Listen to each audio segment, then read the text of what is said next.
Så mer om dette med general Jack Keane, Fox News-analytiker, og det har allerede gått 4 minutter av strategien. Vel, fortell oss hva du synes om muligheten for å komme til en bedre konklusjon etter at forhandlingene mislyktes.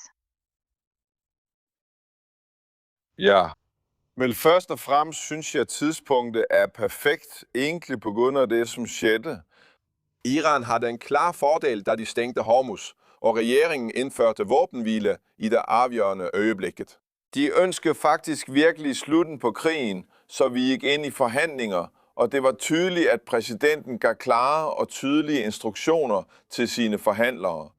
Han ville have alt, men fik ikke altid alt. Iranerne overraskede mig lite. Jeg tror, de faktisk regnede fejl, fordi jeg tror, de overdrev vigtigheden af Hormuzstrædet og det at tage kontrol over det. Vi forstår alle, hvor vigtigt dette er i regionen, og hvilken indvirkning det har på verdensøkonomien. Forstået? Men jeg tror, de troede, at dette ville have større indvirkning på præsidenten og hans team. Og de håbede, at vi skulle lige etter og gøre indrømmelser, fordi de troede, de havde fået os. Tværtimod. Fuld kontrol over sundet, men det var ikke tilfældet. Du vet, min tillit ligger altid hos præsidenten. Han er den vigtigste garantien her, og kommer ikke til at indgå en dårlig aftale. Det er realiteten. Når det gælder det, vi står overfor nå, Er dette den rigtige afgørelsen? Vi har taget bort Irans drivkraft. det er faktisk uomtvisteligt. Vi er i gennemføringsfasen. Humskipene ankommer en kanal, hvor CENTCOM kræver, at de kommunicerer. Og de vil kontrollere trafikken i kanalen, fortælle, hvor de skal gå og hvad de skal gøre. Alle, som prøver sig, vil se marinesoldater gå ombord på skibene. Hvis Iran vil teste dette, er det det, som kommer til at ske. Sandsynligvis ikke. Vil de virkelig blive ydmyget ved at se marinesoldater på international tv bore et skib med olien deres? Der er kanskje ikke flagskibe, men lasten er deres. Iran truer også med at ødelægge andre havneanlæg. Selvfølgelig. Eller eliminere olieproduktionen i Gulfen og gasproduktionskapaciteten i Katar.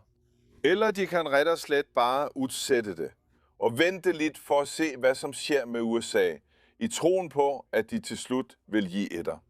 Trods alt flyder ikke olien, som den burde.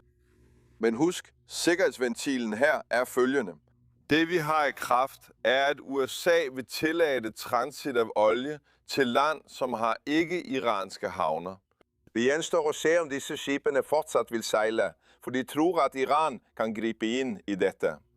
Så, den andre delen af dette, og vi har endnu ikke diskuteret det mye, er, at vi har blokaden. Det er den første delen.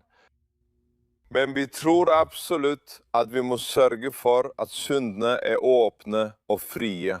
Og det vil kræve en anden operation af centralkommandoen.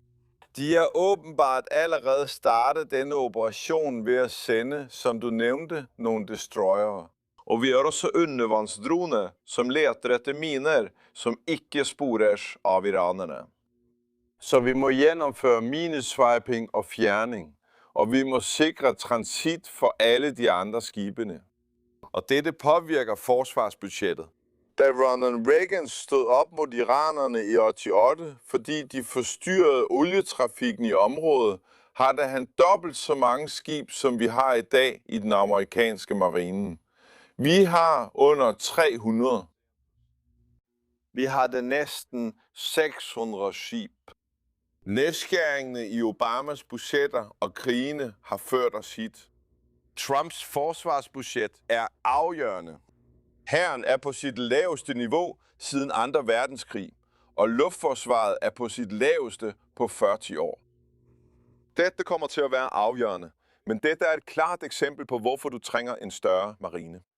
Husk de 2 målene, Hormuzstrædet og atomprogrammet. Dette er prioriteringene. General, jeg er nysgerrig. Hvad bliver Irans træk? For hvis de åbner ild, vil vi være tilbage i krig, før solen går ned her i New York. Ja, de forstår det helt sikkert. Jeg er tryg på det.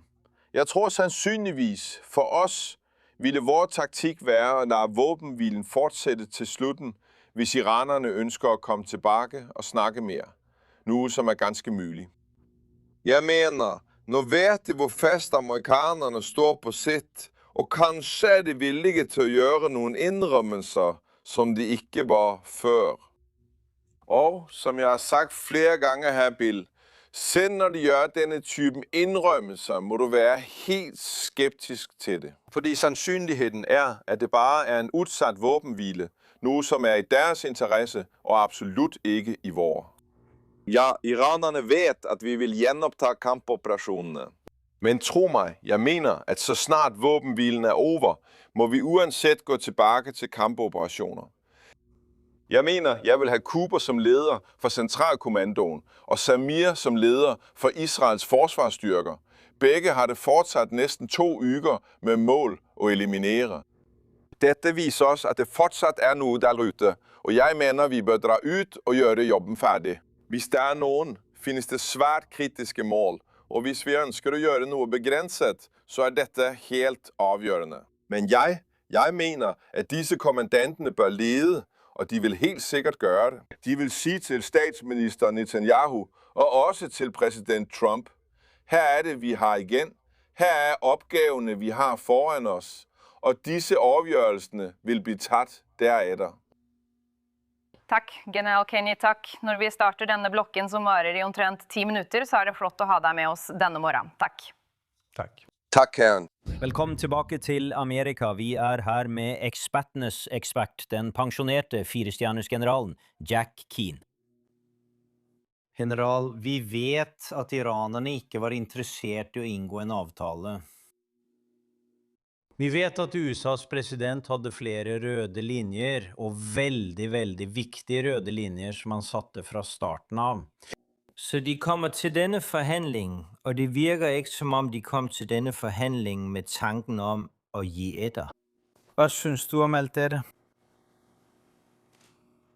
Vel, jeg tror, de sandsynligvis kom med tanken om, at på grund af presset i Hormuzstrædet, ville vi gøre nogle indrømmelser og give lidt etter for dem. Jeg tror, de er ganske naive. Det er ikke første gang, ved du, at de undervurderer amerikanernes beslutsomhed og fasthed. Specielt når det gælder denne præsidenten, som har en historie med at ikke acceptere nogen fornærmelser fra dem. Så vi er ikke overrasket. De kan være lidt overrasket. Og, hør her, vi må få slut på denne fiktionen om Galibaf. Udenrigsministeren og de andre, vi har med at gøre, er ikke af samme type som de tidligere lederne. Jeg mener helt klart, de andre lederne styrte i en periode, men de er alle like. Det er realiteten. Galibaf og fyren, som leder den islamiske revolutionsgarden i Afghanistan, Ahmad Wahid, begge er af samme type. De er radikale, teoretikere, tyranniske, brutale regimentister. Det er det, de er. Og denne fyren, Galibaf, ved du hvem som var hans bedste ven i barndommen? Qasem Soleimani. Og de gik ind sammen i den iranske revolutionsgarden og har hjulpet hverandre gennem hele karrieren, helt til Qasem Soleimani blev elimineret af Trump-administrationen. Så vi burde egentlig ikke være så overrasket, ved du, at de ikke godtager en aftale, fordi de er hardlinere og håber, at vi giver op. Men vi kommer ikke til at give op. Og den gode nyheden er, at jeg respekterer forhandlerne der, men vores vigtigste støtte er præsident Trump, som jeg er sikker på, at de snakkede med, og han kommer ikke til at godtage en dårlig aftale fra disse karrene. Så helt klart, hovedtemaet på bordet var atomspørgsmålet. Du anriger ikke uran. Lever alt anriget uran, du har? Lever det til os eller til nogen andre? Og vi vil have inspektører for at verificere fjerningen. Alle dine atomanlæg, nogen har vi allerede bombet. Forstå det, Mark. Men alle disse kernefysiske aktiviteter, du fortsat har, de må demonteres, og det må verificeres. Så dette kan ikke bare stå skrevet i aftalen der. For os, men udelukkende ved forhandlingsbordet, handler det om inspektioner. De kan ske når som helst, hvor som helst. Og hvorfor? Fordi du ikke kan stole på disse karrene. Jeg mener, de lyver og jukser. Det er ret og slet realiteten. Det blev også diskuteret, at dere måtte indgå en aftale for at skabe fred i regionen med de arabiske allierede og os, men dette er vejen til det. Og dere kommer ikke længere til at støtte deres repræsentanter. Hvad har ført os til dette punkte med israelerne og amerikanerne? Efter den 12 dage lange krigen afslørte efterretningen, at iranerne genoptog sine maksimalistiske mål. Dette skete efter Operation Midnight Hammer, som lammede næsten hele atomprogrammet deres. Hvad betyder det?